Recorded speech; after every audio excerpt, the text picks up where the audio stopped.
تے اور بے کو ملا کر لکھیں اور ان پر کوئی نقطہ یا حرکت نہ ہو تو اسے پڑھنے والے کے لیے کتنا بڑا مسئلہ ہوگا۔ واقعی اسے کتبہ یعنی اس نے لکھا، کتبہ یعنی وہ لکھا گیا، کتاب یعنی بک، یا کتب یعنی کتابیں، کچھ بھی پڑھا جا سکتا ہے۔ یہ بالکل ایسا ہی ہے جیسے آج کل کے دور میں ہم موبائل پر کوئی میسج ٹائپ کریں اور اس میں سے تمام واؤلز نکال دیں، پڑھنے والے کا تو سر چکرا جائے گا۔ تو اس دور کے لوگ اس بغیر نقطوں والی تحریر کو کیسے پڑھتے تھے؟ جو کہ محض ایک حرفی ڈھانچہ یا کنسونینٹل سکیلٹن تھا۔ عرب لوگ چونکہ اس زبان کے ماہر تھے، اور سب سے بڑھ کر یہ کہ وہ زبانی روایت سے پوری طرح لیس تھے۔ انہیں سیاق و سباق کا علم ہوتا تھا۔ جی، انہیں معلوم ہوتا تھا کہ سیاق و سباق کے لحاظ سے کون سا لفظ کیسے پڑھنا ہے۔ ان کے لیے یہ نقطے اور حرکات غیر ضروری تھے۔ لیکن اصل مسئلہ اس وقت شروع ہوا جب غیر عرب، جنہیں اجمی کہا جاتا تھا، سلطنت کے پھیلاؤ کے ساتھ اسلام میں داخل ہونا شروع ہوئے۔ ان کے لیے تو یہ ایک پہیلی بن گیا ہوگا۔ ان کے لیے یہ فیصلہ کرنا تقریباً ناممکن تھا کہ بغیر نقطوں اور حرکات کے ایک لفظ کو درست تلفظ اور معنی کے ساتھ کیسے ادا کیا جائے۔ اور یہاں سے ضرورت نے ایجاد کو جنم دیا۔ تاریخ کے اوراق بتاتے ہیں کہ اس مسئلے کا حل بتدریج نکالا گیا۔ 660 عیسوی کے لگ بھگ جب عراق میں زیاد بن ابیہ گورنر تھے تو ابو الاسود الدولی نامی ایک عالم نے اس کا پہلا حل نکالا۔ اور وہ حل کیا تھا؟ انہوں نے کالے حروف کے ساتھ رنگین نقطوں کا ایک نظام متعارف کروایا۔ حرف کے اوپر نقطہ زبر کی آواز کے لیے، نیچے نقطہ زیر کی آواز کے لیے اور سامنے نقطہ پیش کی آواز کے لیے۔ یہ آج کی حرکات کی بالکل ابتدائی شکل تھی۔ یہ ایک بہت ہی تخلیقی حل تھا، لیکن بات یہاں رکی نہیں۔ وقت کے ساتھ اس نظام میں مزید نکھار آیا۔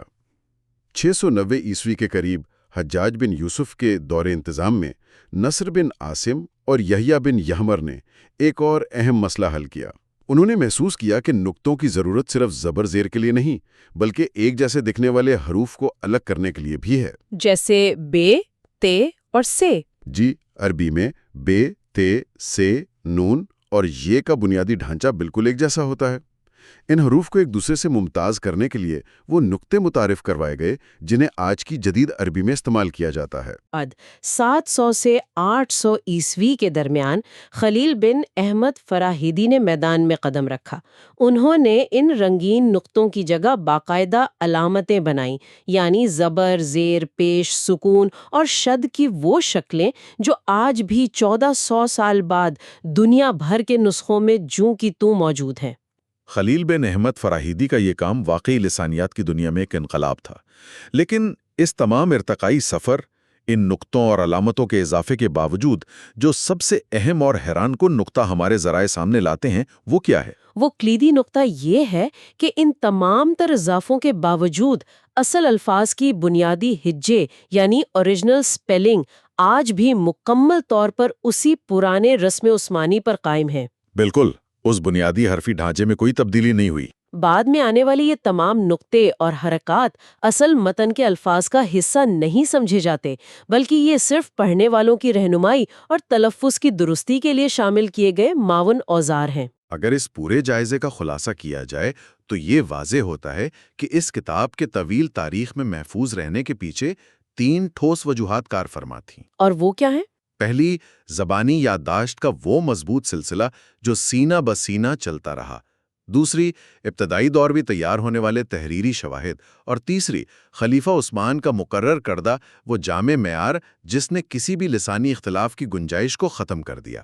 تاریخی شواہد یہی بتاتے ہیں کہ یہی وہ عوامل ہیں جنہوں نے اسے دیگر تاریخی دستاویزات سے ممتاز کیا۔ ان تمام تاریخی حوالوں، ارتقائی مراحل اور زبان کی باریکیوں سے گزرنے کے بعد معلومات کا ایک وسیع باب کھل جاتا ہے۔ اس ساری گفتگو کو سمیٹتے ہوئے ایک بہت ہی گہرا اور غور طلب سوال ابھرتا ہے جو واقعی سوچنے پر مجبور کر دیتا ہے۔ وہ کیا؟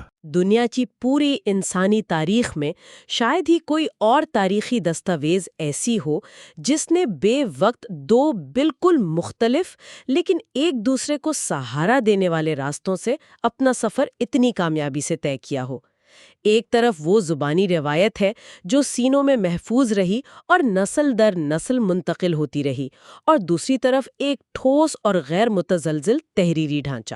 ایک مکمل دوہرا نظام۔ جی، ایک ایسا دوہرا نظام کہ اگر کبھی تحریر پڑھنے میں مشکل آئے یا مٹ جائے تو زبانی روایت اسے واپس اپنی اصل شکل میں لے آئے گی، اور اگر کبھی انسانی یادداشت کمزور پڑنے لگے تو وہ تحریری رسم الخط اس کی تصدیق اور رہنمائی کے لیے موجود ہے۔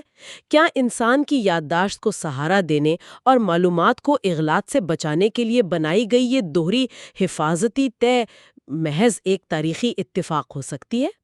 یہ ایک ایسا سوال ہے جو کسی بھی تاریخ کے طالب علم کو ایک طویل سوچ میں مبتلا کر سکتا ہے۔ بالکل، اور آج کے اس تفصیلی جائزے کا اختتام اسی فکری موڑ پر ہوتا ہے۔